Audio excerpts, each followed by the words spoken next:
just like that, we are getting closer and closer to Arbaeen, and it's like it was yesterday that Muharram has just started. Inshallah, Allah gives us tears from Imam Hussein alayhi salatu wassalam. What I want to discuss, inshallah, these nights is a concept that I want to explain, give a little introduction to before we get into it. That when it comes to the things that we do as Muslims, the things that we practice as Muslims, inshallah you can hear me, they say I have a soft voice. Can you hear me? Yep. When it comes to the beliefs that we have, when it comes to the practices, the rituals, everything like that we have, in Islam, it's not that we will necessarily have a specific piece of literature or scripture for every single thing we do. Let me explain what I mean. Lots of times you will find that certain details have been left to us how to practice certain things. Sometimes we'll find that the details aren't mentioned in the Quran, but they're mentioned in the Ahadith. So obviously, for example, when it comes to Salat al-Fajr, yeah? How many rak'ah is Salat al-Fajr? 2 rak'ah. Does the Quran say that? Obviously, the Quran doesn't mention how many rak'ah are in Salat al-Fajr.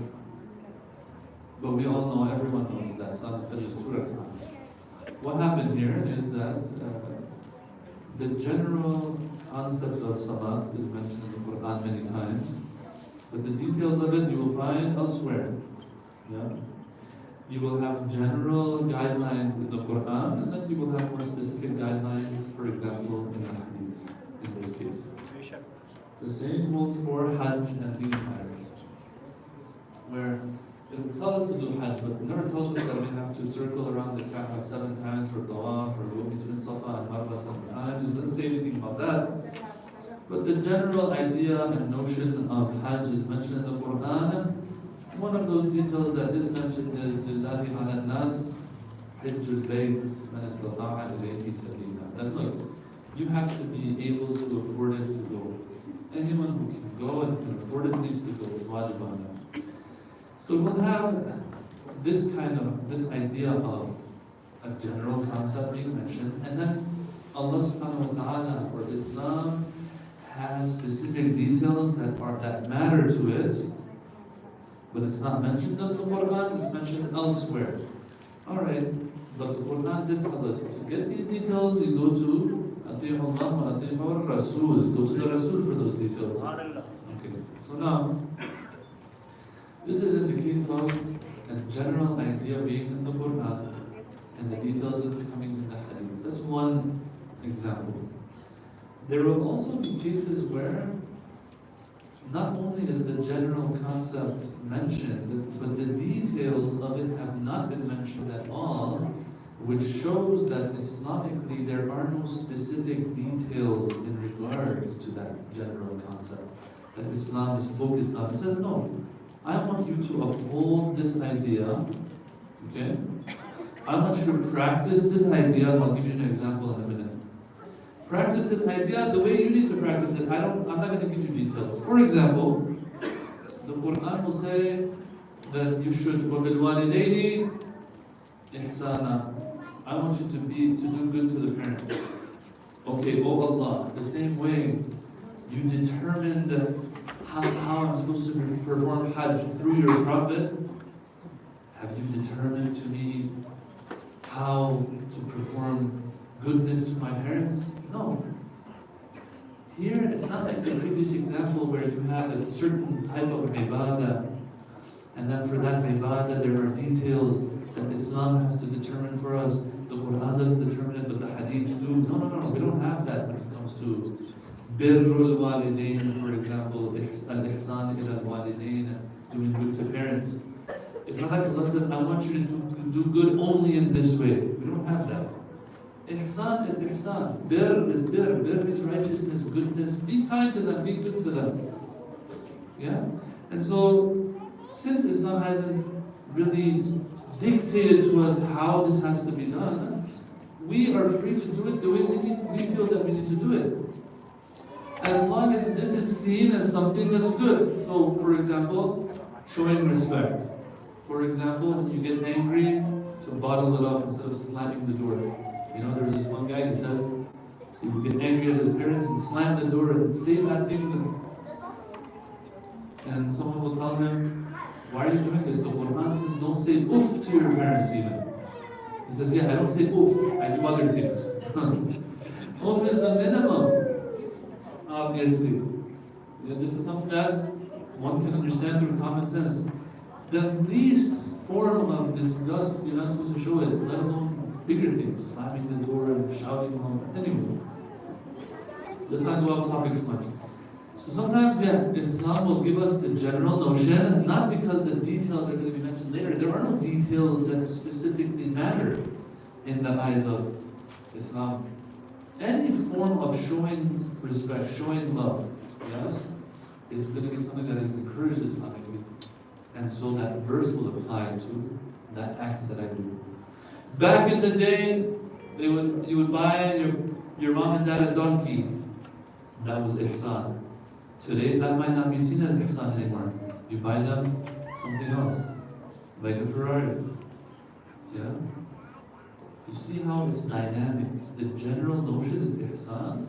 Back in the day, it would show itself through a donkey. Now it shows itself through a car. Back then, there were no cars. So for transportation, a mule, a donkey, a horse. Now, a car. Some things purposely have been left to us to live up to and fulfill. Why? Because times always change, as long as this is seen as ihsan. Now, having said that, do we always have to have something, a specific piece of literature or a specific part of scripture and Quran for everything that we do? The answer is obviously not. As long as, this is important, as long as what I'm doing falls under the general category, a general category that Islam has pushed for, we're good. Okay? No one can come and tell me, oh, during the Prophet's time, people would give donkeys for ihsan as a good way to show love to their parents. That's what we should still be doing today. Back then, if they did that because that was the means of transportation, now you give a car instead. No one wants no donkey. You know what I'm saying? Alright. So it falls under the general category that Islam has advises to uphold. Alright, having said that now, what we can conclude so far in this little introduction is that for something to be Islamically correct, for something to be valid, for it to not be bid'ah, yeah, is that if we do it in the name of Islam, as long as it falls under a general category at least. I'll give you another example. Years ago, we were in Hajj, and so that year that the stampede happened, by the way.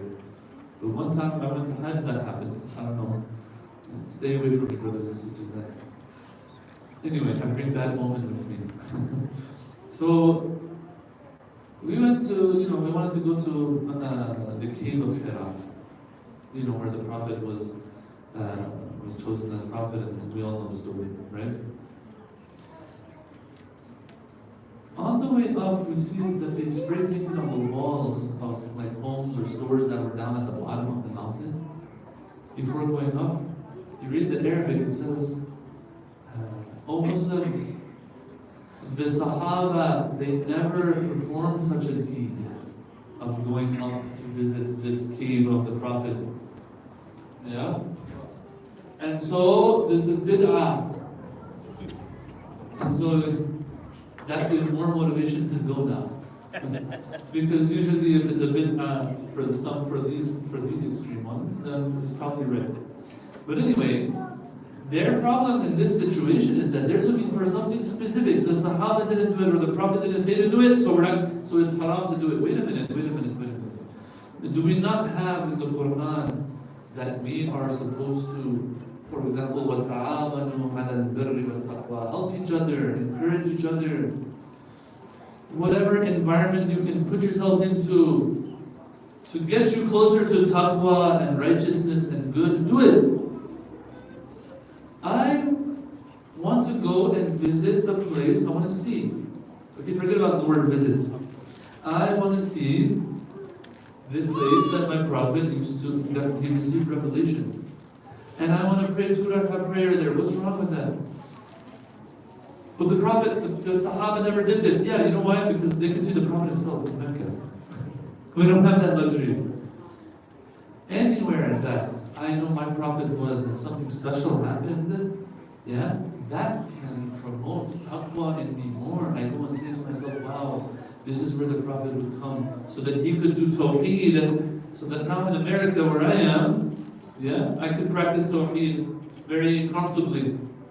He went through the hardship, and you all have heard that Imam Ali was the one as a child. He would come and go bring the Prophet food up to the cave. How much courage does it take as a child, as a young man, to do something like that? I want to see the hardship. I want to go and see the battleground of Uhud and Badr. I want to see it. It's a bid'ah. What, the Prophet never went to visit the land of the battlegrounds of Uhud. I know, but I'm promoting taqwa. I'm remembering taqwa when I do this. Falls under that general category. Do I have to have something specific?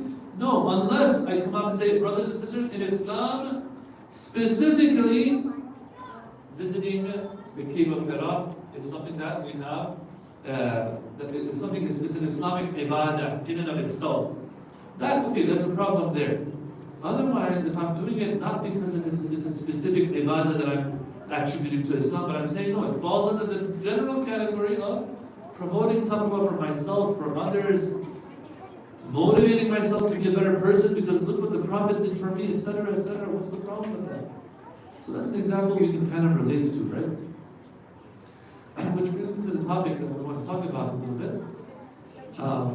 And that is that our majalis, our azadari, that we do all of that. Questions come up sometimes. Not really questions come up. I don't even want us to worry about this. This is not a big issue in our community. I'm just going over this so that we can just have a stronger backbone in this regard. Otherwise, alhamdulillah, our majalis are thriving, and we get a lot of good numbers and all of that. Sometimes this question comes up that, is it really mustahab to do this? Is it really mustahab to do that in and of itself by name? For example, the matam that we do, for example. The majlis that I hold on this day or that day, for example. These things, these questions come up sometimes. If others don't even ask me, sometimes myself, I'll ask myself, well, were they doing matam during the Prophet's time? Or after Imam Hussein's time? And we're trying our best to find examples in the seerah of the Imams that this was happening. No, you don't have to go there, brother or sister. You don't have to go there to show that this is something encouraged actually in Islam. Why? Well, obviously, first of all, we have lots of hadiths for this. Let's say the majalis of Imam Hussein, try to uphold, remember him, weep for him and all of that. Some details, Islam has put its finger on. Weeping, the actual tears, Islam has put its finger on it. The poetry, Islam has put its finger on it. These things. Some things, no, Islam has not put its finger on it. Do I have to necessarily go to matam necessarily? No. We don't have a hadith for it per se. Do I have a verse of Quran for this that says, A'udhu billahi minash shaitanir rajim, with my qari voice, Aqeemul majalis al Hussein alayhi salam, like we have Aqeemus salam? No, we don't have a verse like that. Yeah? Although I know some of us would want such a verse. But we don't have a verse like that. It says, uphold and establish the majalis for Imam Hussein. Okay. If we don't have this, does that mean that, oh my God, what are we doing and all of that? What about all the rewards Allah had promised us and all of it? Does it go down the drain? We were mistaken? The answer is no. We want to, inshallah, cover tonight and tomorrow. Let's see how far we get. A few of these verses that can be used to show that, okay, even if there's no verse that says, sit and remember Imam Hussein, there's no verse in the Quran for that, right? If the Sahaba didn't practice such a thing or whatever, it's not that this is not something encouraged in Islam. Why? Because you don't have to have something specifically for everything you do Islamically. No. If it falls under the general guidelines Islamically, then we're good. And we will have verses of Quran that will have general guidelines that, inshallah, you will agree with me, that will apply to these cases more than anything else, actually. But the point is, brothers and sisters, we're not here to talk about this subject so that tomorrow, we go on Shia Twitter, or tomorrow we go out to the, other non-Shias and we tell them, oh, see, it's because of these verses that we do this, because of this verse, and I'm shutting you up, and all of that kind of stuff. See, we know what we're doing. I'm not after that, brothers and sisters. We are after giving ourselves a little bit of a more stronger backbone. That's what we're after. There was a time that people would study God and Tawheed so they could prove it to atheists. There was a time you would go read Shia Sunni stuff so that you could prove Shiism to them. Now, guys, I'm going to whisper this because I don't want others to hear it, but we're not in good shape anymore. Alright? We're losing our own people. And that's why we need to educate ourselves more and learn more when it comes to these matters for myself, not so that I can answer somebody else. It's very sad. It's very sad. One of these, the universities, there's the MSA, and then there's a Shia version, the Ahlul Bayt Society, whatever it is. One of the brothers that was in charge of one of these Ahlul Bayt societies in one of these universities out there, one time in a group that I was in, he starts talking about, oh yeah, as Shia, we don't need the Quran, in my opinion. I was like, what? And there's others in the group too, and so they started attacking him as well. He's like, we have the Ahlul Bayt. Man, we're always calling out the other side for leaving the Ahlul Bayt. You're saying with your own mouth that I'm leaving the Quran because I have Ahlul Bayt. Like, both of us are bad. Both of us have a problem with that. You get what I'm saying? Anyway, and he said, even if we do need the Quran, we need it so that we can prove imamat and wilayat to others. That's not why we need the Quran. You see this polemic type of mentality that we've developed over these years where I'm learning Islam only so I can make others Muslim, only so I can prove my faith to others, my denomination to others. This has become a problem. Why? Because we focus on some of the things that are there, but we miss out on a lot of other things. We're not after, in these lectures at least, to prove anything to anybody. We want to strengthen our own backbone, inshallah. Sallu ala Muhammad.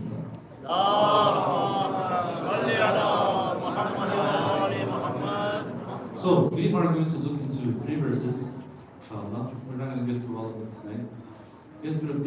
Go through 3 verses where we can see that, okay, as a Shia, when I am remembering the story of Imam Hussein alayhi salam, this is something that's encouraged by the Quran itself. Forget about the hadith. The hadiths are there for sure. But even in the Quran, it's something that's encouraged. Something that we can tell Allah wants this from us, okay? Because it promotes certain things within us in our communities. The first verse is Surah Hud, verse 120. It's talking about the stories that the Quran tells our Prophet from previous prophets. Yes? وَكُلًّا نَقُصُّ عَلَيْكَ مِنْ أَنْبَاءِ الرُّسُلِ. Of all these previous prophets, O Prophet of Allah, O Muhammad sallallahu alayhi wa sallam.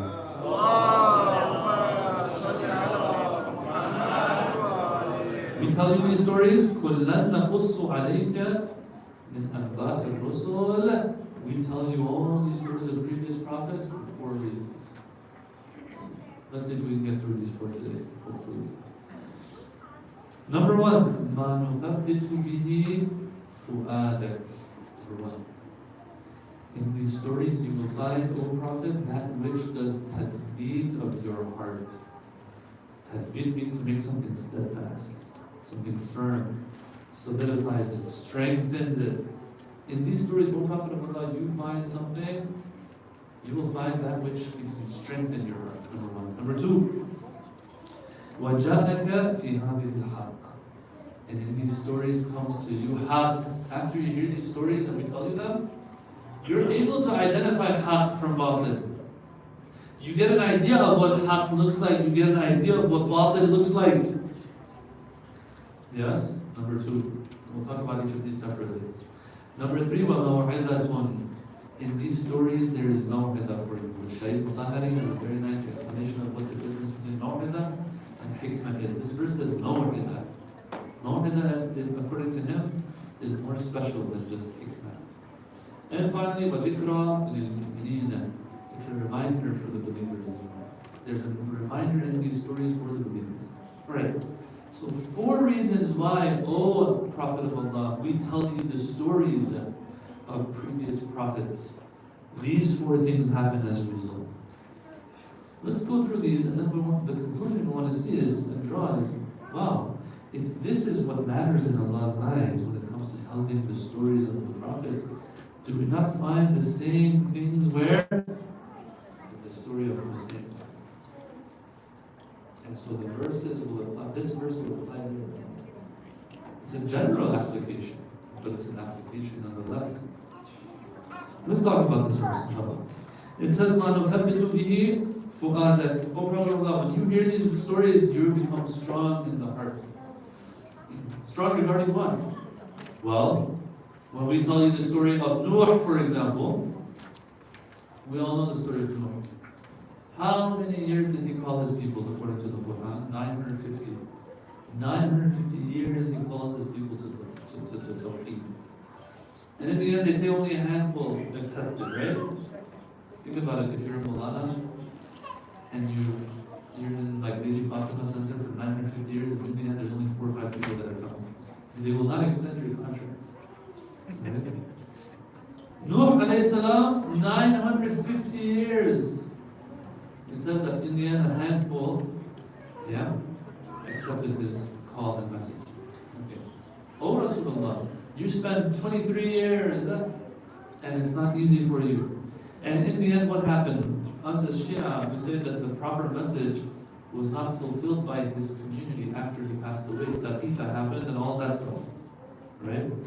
Okay, so, O Prophet of Allah, you're upset? You know what's going to happen probably? You know all of this stuff? Well, O Rasulullah, don't be upset. You know why? 23 years, 950 years. Be strong. Yeah, the Prophet of Allah hears these stories. The Quran is telling us this, and he becomes stronger. نُثَبِّتُ بِهِ فُؤَادَ. Okay. What else? O Prophet of Allah, you were stuck for 3 years in that valley, Shaikh Abi Talib, where you're sanctioned and besieged. Well, let us tell you the story of Ayyub alayhi salam. Prophet Ayyub, he had everything, brothers and sisters. Ayyub, he was bawling. Like he had everything. And he was a very grateful servant of Allah at the same time. And so, we always talk about this, how it's important to thank Allah, not just in hard times. Remember Allah not just in times of hardship, but in times of ease too. Yeah. Anyway, Prophet Ayyub has everything. He's got the let's say the cars, he's got the mansions, he's got the orchards, he's got the money, he's got the crypto. In those times though, translated to whatever it was in those times. Okay. It says here in the accounts, now this isn't the Quran, this is in the accounts that we have in the Hadith, that Shaitan goes to Allah and says, oh Allah, this servant of yours that you're so proud of, he's all thankful and stuff because he has everything. In other words, if you were to take from him what he has, he wouldn't be that thankful. Think about it. I don't know about you all, but if there was someone out there that is always sending me something, of value, I will always be messaging them and seeing how they're doing randomly. Salam, I was thinking about you today. How are you feeling today, brother? Just out of brotherhood. Yeah? Because he's sending me something every day. Yeah. Shaitan says, your servant Ayyub, this is the only reason why. He's thankful because he doesn't want to lose what he has. And so Allah says, oh yeah, no. He is an actual servant. If you don't believe me, I give you permission to take from him whatever you want of whatever materialistic possessions he has. And so they say one after another, he starts losing everything that he had. Ayyub. His wealth, his health, his wife leaves him. There's a story behind that. His sons, they all die. Everything. He loses everything.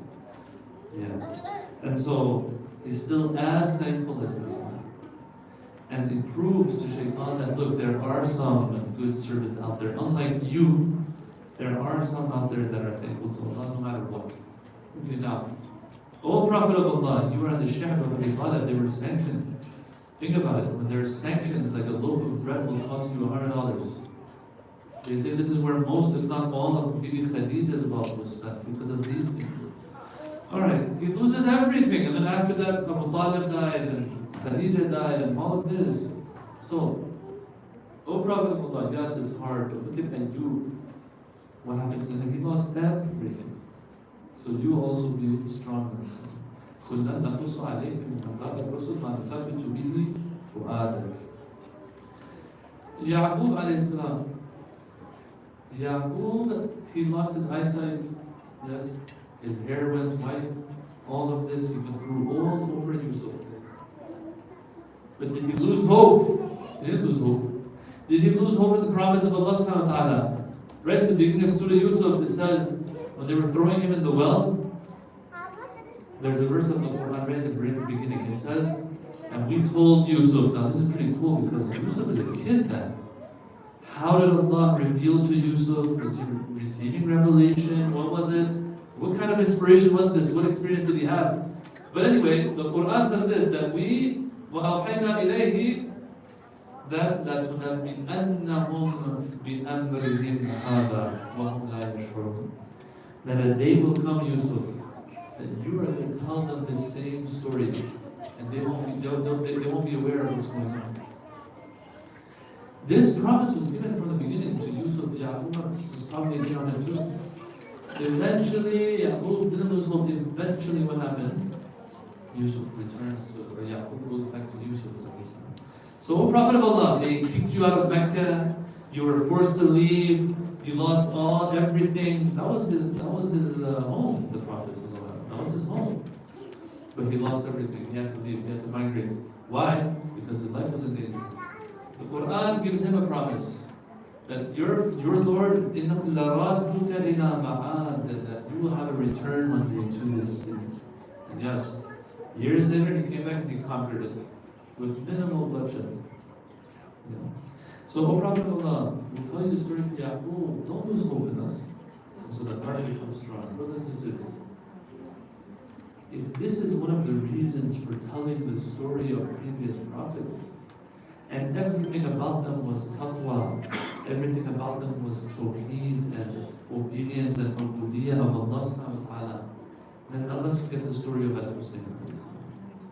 Everything about the story of Hussein is about taqwa, piety, Allah subhanahu wa ta'ala, tawheed, salat, all of these things. Amr al-ma'ruf and nahi al-munkar, that's what his story is all about, right? If this is a story like previous stories of previous prophets, and the Quran puts its finger on the fact that it strengthens the heart of the prophets, then if we look at the story of Hussein who came after the Quran was revealed, do we find strengthening of the hearts for the right things like taqwa as well? The answer is yes. So this verse would apply. This verse would apply without a doubt. That in the story of Hussein, there's a strengthening of our hearts. For example, a tragedy befalls one of us. Tragedy befalls us. Sometimes our younger ones, they'll be like, I don't know what I did wrong in life. Why does Allah hate me? Etc., etc., etc. Oh Allah, I've tried my best. Why are you punishing me? And so on and so forth. Well, this heart that's getting weak, when this heart hears the story of Hussein, not just once, again and again. This is very important. Here's this story again and again. This heart is reminded that, just because a tragedy befalls me, it doesn't mean Allah's trying to punish me. Was Allah trying to punish Imam Hussein? Or make up for his sins? No. This heart becomes strong when I read the story of Hussein alayhi salam. Come on. We can't compare these ones. Prophet, Imam, I don't want to talk about that right now, but Ya'qub eventually reached Yusuf. Yeah? Eventually they lived happily ever after as if. Here it's a different story. But Imam Hussein still teaches us that, look, this is what I'm going to do.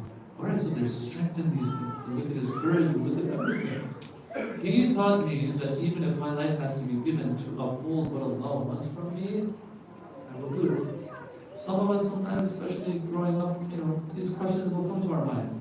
Why is it that these stories have to be repeated again and again? Once is enough. Why every year? Well, let's ask the same question from the Quran. The Quran, does it only tell us Prophet Musa's story once, brothers and sisters? Or again and again? I mean, I don't know about you all, but personally growing up, I always had this question, like, okay, why repeat Musa's story? I already heard Musa's story. Yeah? Which on the side, you can tell when I was young, I would read the Quran. Just need to put that out there. That explains this problem. So, Musa, his story is mentioned again and again. So what? Iblis, his story is mentioned again and again. Nuh, Ibrahim, alayhi salam, all of them are mentioned again and again. Mention it once and let's get on with it. Brothers and sisters, it shows that Allah is after something in these stories. In the story of Al-Husayn alayhi salam, same thing. There's something that has to be attained and achieved after all of this. Yeah? Otherwise, if the Quran just wanted to tell us the story of Imam Hussein, just to have told us the story, you know, then all it would need to do is mention it once. The Quran is not a book of stories. The book is a book of guidance. It's a book that wants us to learn the certain lessons and take the certain messages that it wants to give us and implement them in our life and implement them in our lives to secure our afterlife, our akhirah. That's what it is. If the Quran was a storybook, trust me, it would mention Musa's story once and move on. Just like the Old Testament. You have the book of the prophets, the book of the kings, and in that stories the details are there and it moves on. They're not going to mention Prophet Joshua's Yusha, his story more than once. Even Musa's story more than once, probably, the way they mention it in detail in the book of, I think, prophets it is. Alright, so if you want a storybook, you don't repeat stories. If you want a book of guidance, you repeat stories. That's one reason I believe the Quran is not a book of stories, number one. Second reason why the Quran is not a book of stories is the fact that lots of details that would have made the stories just so much cooler if we knew those details have been omitted. Ya dal qarnayn inna ya'juj wa ma'juj mufsiduna fil ard. O Dhul Qarnayn, the Quran says, O possessor of two horns. Well, tell us, who is this guy? Were the horns coming out of his skull? Or was it a helmet? Yeah? That like the Vikings wore and it had horns. I want to know these details. Who knows? Maybe even Marvel can make a movie out of it. You know? These are such cool details. The Quran doesn't mention to us who Dhul Qarnayn was. It doesn't. Dhul Qarnayn literally means possessor of two horns. All we know is there's a person, right, that was so different as if that Allah refers to him as the possessor of two horns. This stood out in regards to him. If all the peoples back then had horns, Allah wouldn't say Ya Dhul Qarnayn. It would have said something else. Oh, the one with purple eyes, for example, if you had purple eyes. Something that stands out about him. So, oh Allah, tell us these details. People sometimes ask this question, why aren't these details mentioned? Because who cares? That's not going to make a difference in my akhirah. I'll learn this later, inshallah, in the afterlife. I'll ask, oh Allah, by the way, now that I'm going to Jannah, of course, through the shafa'ah of the Ahlul Bayt, obviously, not because of my own actions.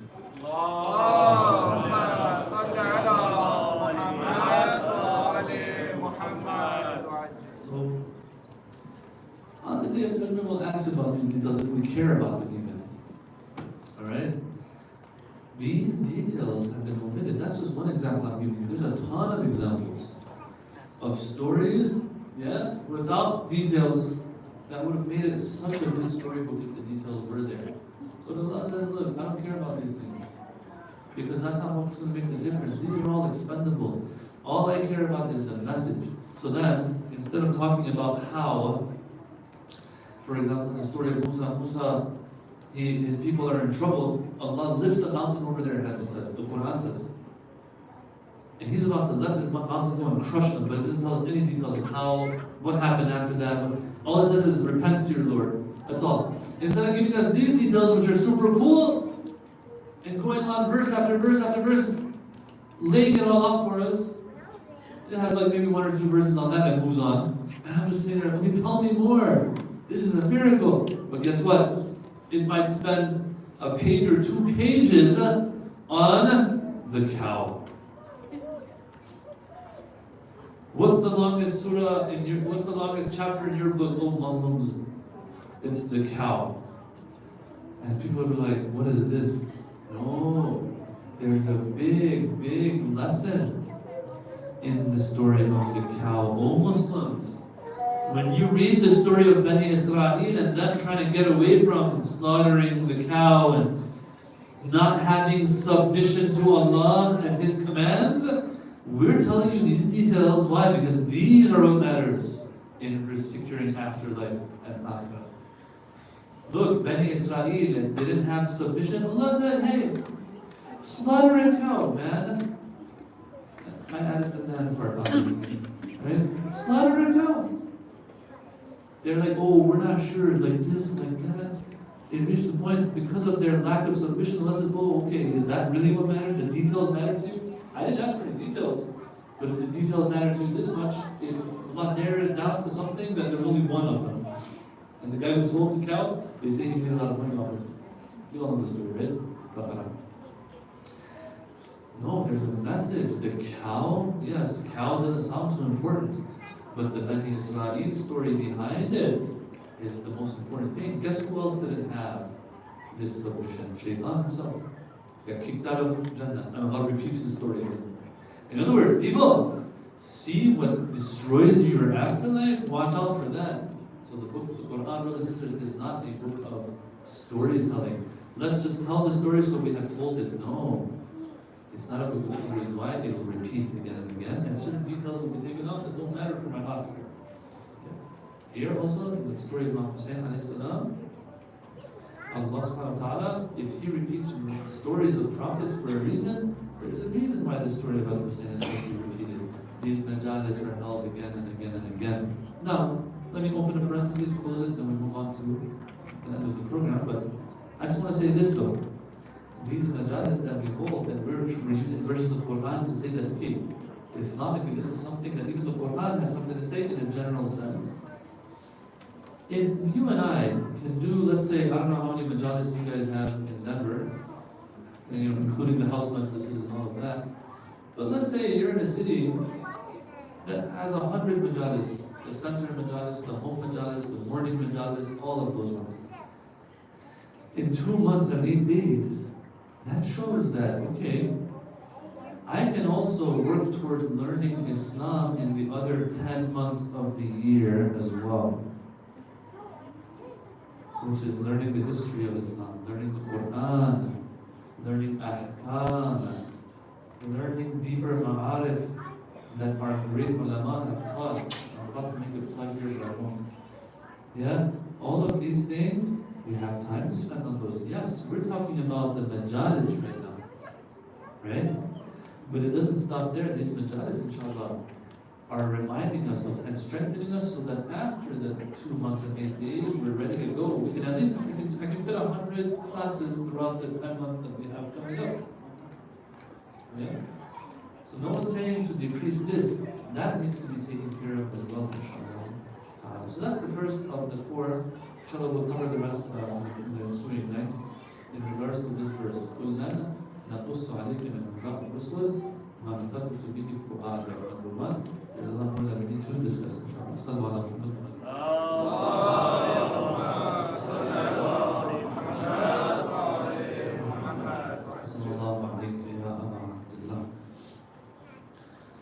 As we are getting closer and closer to Arbaeen and towards the end of these days of Muharram and Safar, I just wanted to remember the little gem that they left behind in Sham. That 3 or 4-year-old girl that some call Sufyan and some call Ruqayya. But before that, I want to speak about the head of Imam Hussein alayhi salam. That this head of Abu Abdullah itself has its own journey, has its own story. That when they took his head, it wasn't that they were always keeping it in a case, in a chest. No, this head was under the hot sun beating down on the face of Abu Abdullah al-Hussein. This head has a lot to say. It says that they were taking his head, and one of these grand Sahaba of the Prophet, Zayd ibn Arqam, who was still alive back then, and he says, as this head passed by, I was in my home and I saw this head pass by the window, and it's saying, أَمْ حَسِبْتَ أَنَّ أَصْحَابَ الْكَهْفِ وَالرَّقِيمِ كَانُوا مِنْ آيَاتِنَا عَجَبًا. But do you think that the story of Ashab al-Kahf is a very strange, mystical story? No. You want more mystery? The head of Imam Hussein is one that is greater than the sign of the Ashab al-Kahf. Zayd ibn Arqam says, I said to the head, yes, you are a'jab, you are a'jab. Your story is more strange. This head has been disrespected on this journey. This head has been, unfortunately, defaced and deformed on this journey, under the hot sun, all the way to the Sham. Keeping that in mind, brothers and sisters, now I want to share with you the story of this 3-4-year-old and connect these dots, inshallah. They say that, and you all know the story, that these children, they sometimes didn't know what's going on exactly. They're little kids, they don't know what's happening, what the animosity is for and all of that. Sometimes some of these accounts, some of the stories they say, it says that they told these children, oh, your father has gone on a trip, he'll be back. He's on a journey. If you wait long enough, you'll see him. It reaches a point these kids are waiting and waiting, but there's no sign of them returning. In Sham, they say that this little girl, she sees a dream of her father one night when they're in the Kharaba of the Sham, those ruins, and she starts crying in the middle of the night, and they wake up, they say, what's wrong? She says, I saw my father, where is he? Didn't you promise me that he's going to come back one day? And so this commotion is stirred, and they say that Yazid hears and he asks what's going on. They say this child wants her father, and she says, take the father's head to the child. They bring the head of the father. But I will say one thing, brothers and sisters, before I go on. The accounts, they say that when this head was in Kufa, and Ubaidullah was poking at this head, it says he was poking at the lips of Abu Abdullah, but the same thing when it happened in Sham. It says that Yazid was poking, it's not the lips anymore, it says the teeth of Abu Abdullah. The historians have said the face of Abu Abdullah was mutilated.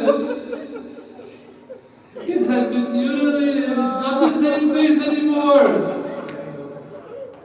And so when this child sees the head of its father, they say that as she's speaking to the father, she is estranged.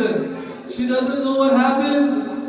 All of a sudden, as she's complaining to the father, they say that her voice goes dead. What happens? Maybe this baby has fallen asleep. This child is no longer awake. But no, they say that this little one, after all that had been through, this is the way her father visits her. With a mutilated face, she lays dead in those sands of Sham, and they leave that gemstone there. La hawla wa la quwwata illa billah. Al-Ali al-Azim. Wa sayalamu alladhina zalamu. Ayyam al-qalbayn yaqdirun wal 'aqibatu lil-muttaqin. Ya Hussein. Ya Hussein. Ya Hussein. Ya Hussein. Ya Hussein. Ya Hussein. Ya Hussein. Ya Hussein. Ya Hussein. Ya Hussein. Ya Hussein. Ya Hussein. Ya Hussein. Ya Hussein. Ya Hussein.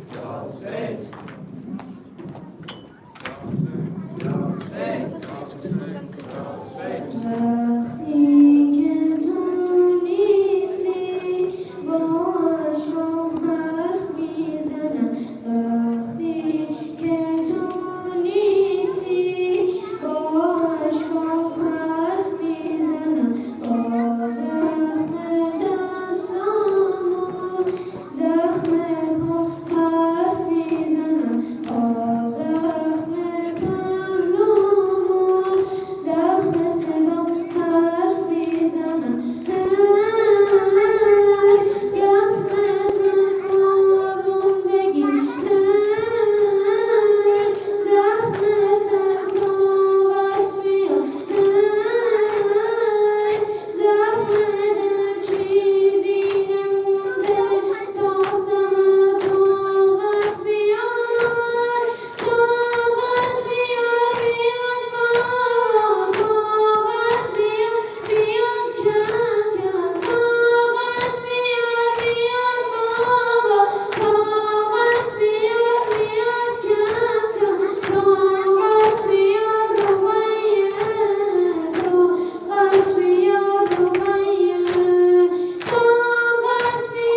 Karbala. I'll give my life and soul just to get to Karbala. Did you know every step we take gives us the blessings? 1,000 days we get 1,000 removed sins. We have heard these opposite land of our third leader. We end in the land of heaven, our teacher. Labbaik ya Hussein, I am here for you, Hussein. Labbaik ya Hussein, I am here for you, Hussein. Every year, inshallah, I'll come walking to Hussein, walking to Karbala, from Najaf to Karbala, walking to Karbala, from Najaf to Karbala. I'll give my life and soul just to get to Karbala, walking to Karbala, from Najaf to Karbala, walking to Karbala, from Najaf to Karbala. I'll give my life and soul just to get to Karbala. Ya Hussein.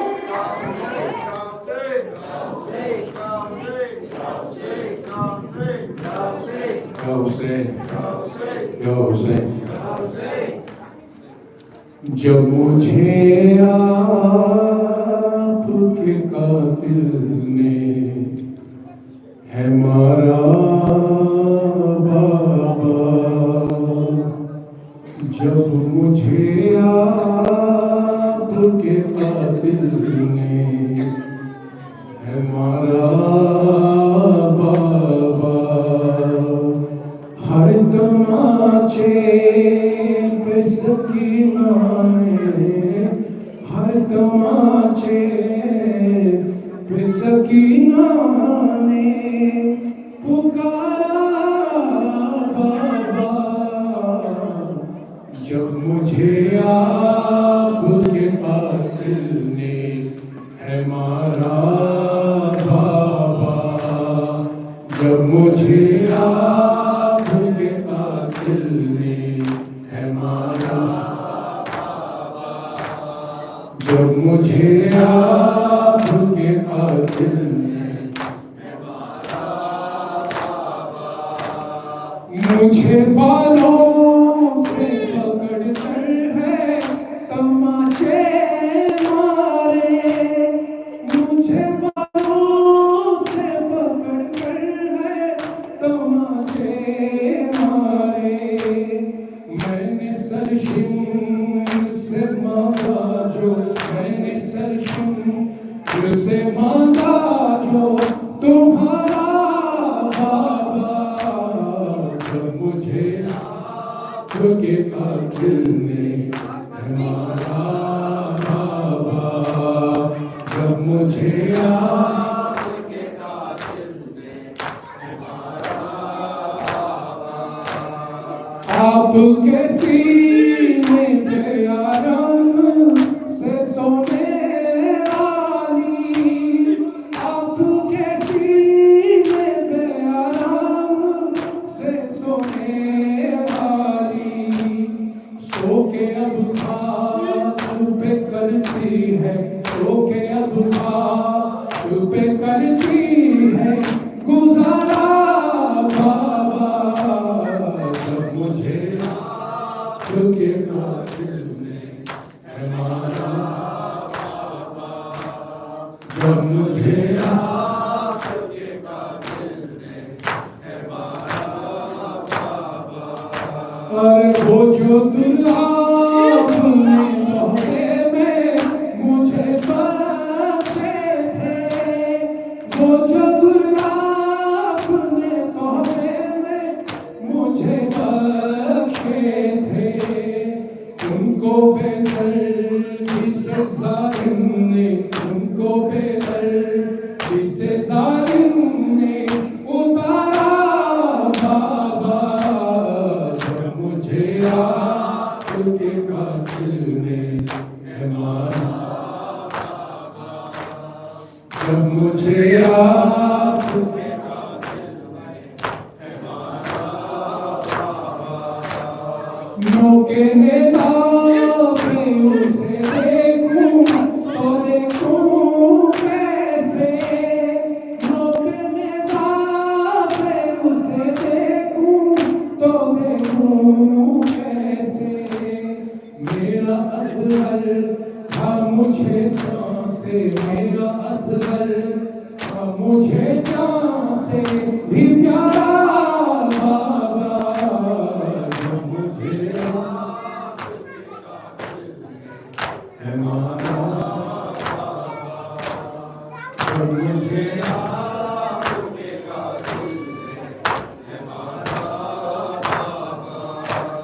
साथ रहवारों के दौड़ाया गया है मुझको, साथ रहवारों के दौड़ाया गया है मुझको, चूर जख्मों से बदन मेरा, चूर जख्मों से बदन मेरा है सारा बाबा, जब मुझे आपके कातिल ने है मारा, जब मुझे आपके कातिल ने है मारा, और मर न जाए वो कहीं देख के हालत मेरी, मर न जाए वो कहीं देख के हालत मेरी, मैं छुपा लेती हूँ सज्जाद, मैं छुपा लेती हूँ सज्जाद से चेहरा बाबा, जब मुझे आपके कातिल ने है मारा बाबा, जब मुझे आपके कातिल ने है मारा।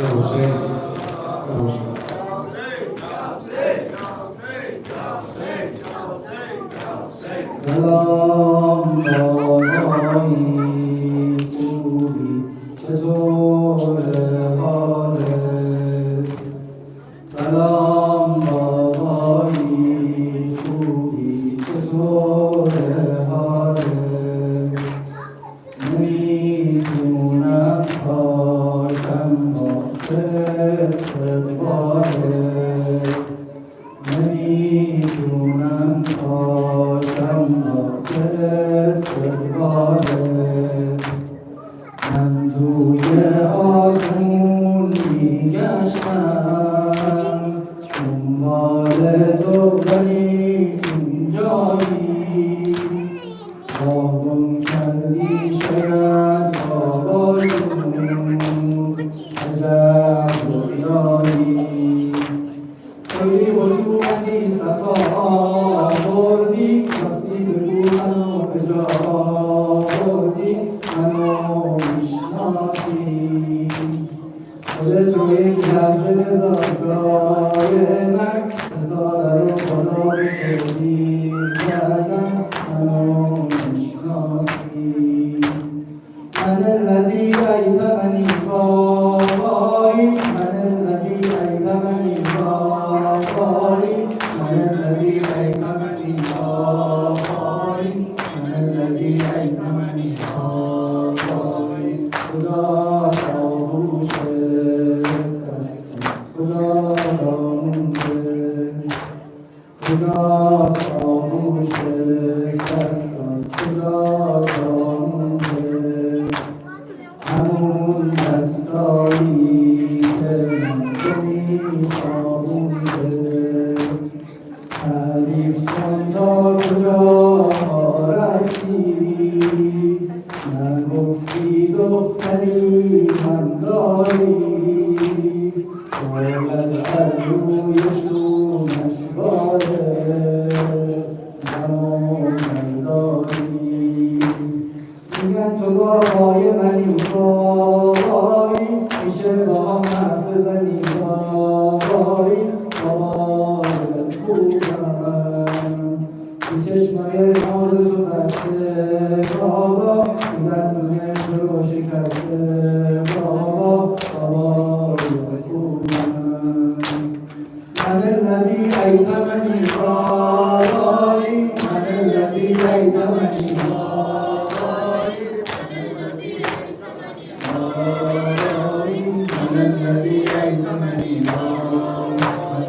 من الذي أيتمني أيتمني ضاري من الذي أيتمني ضاري من الذي أيتمني ضاري مظلوم شهيد غريب عطشان مولاه بیکس تنها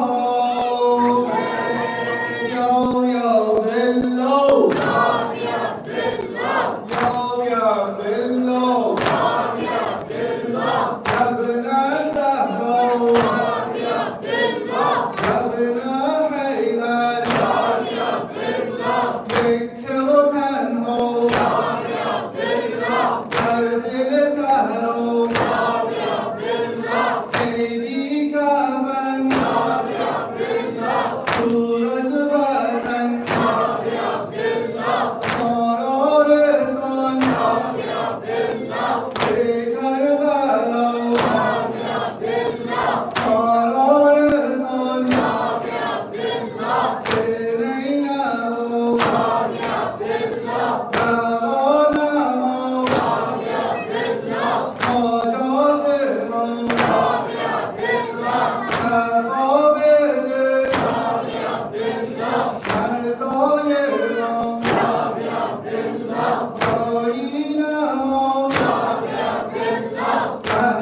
بیداد